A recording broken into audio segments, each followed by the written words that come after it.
I got a voicemail from my own number, not a spoofed contact, not a random string of digits.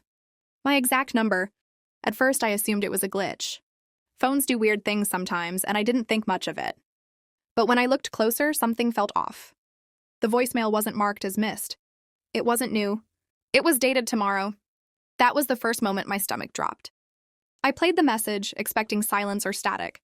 Instead, I heard my own voice. Same tone, same pacing, same nervous pause I always make before I finish a sentence. The voice said my name. Then it said where I was sitting. Then it described what I had been thinking about just seconds before I checked my phone. I told myself it had to be coincidence. I laughed it off, even though my hands were shaking. Technology can do amazing things, right? Voice cloning, delayed timestamps, prank apps. There had to be a logical explanation. Then the message ended with one sentence I couldn't explain. "You don't listen the first time." I deleted the voicemail almost immediately. I didn't want to think about it. I didn't want it sitting on my phone like a threat. I went to bed that night telling myself I was overreacting. But I didn't sleep. The next morning, I woke up to a notification that made my chest tighten.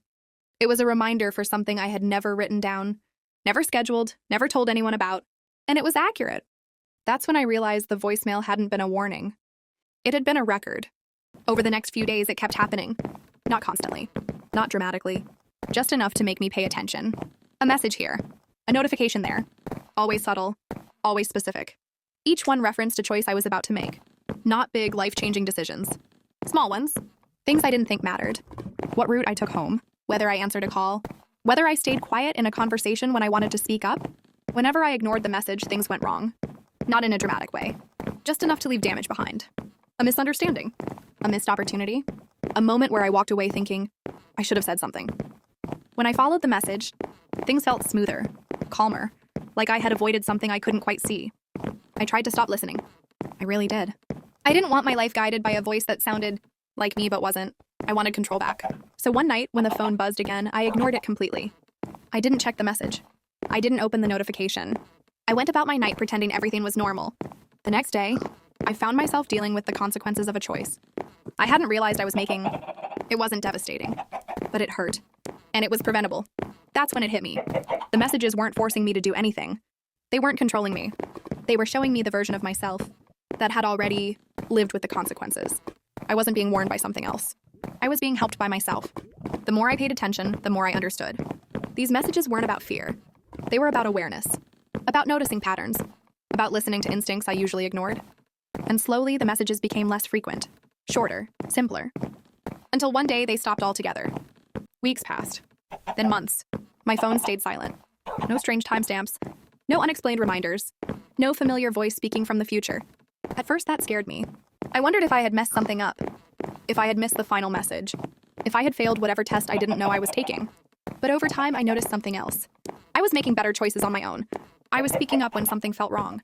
I was paying attention to patterns instead of dismissing them. I was listening to myself the first time. One night, while scrolling through old files on my phone, I found the voicemail folder, empty. Every trace of the messages was gone. Except one thing, a draft note I didn't remember writing. No date, no title.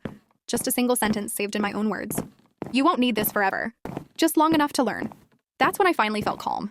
Whatever had happened, whatever those messages were, they weren't meant to haunt me. They were meant to guide me until I could guide myself. I don't get messages from the future anymore. I don't hear my voice speaking back to me through a screen. But I listen now. To hesitation, to instinct, to the quiet feeling that says, pay attention.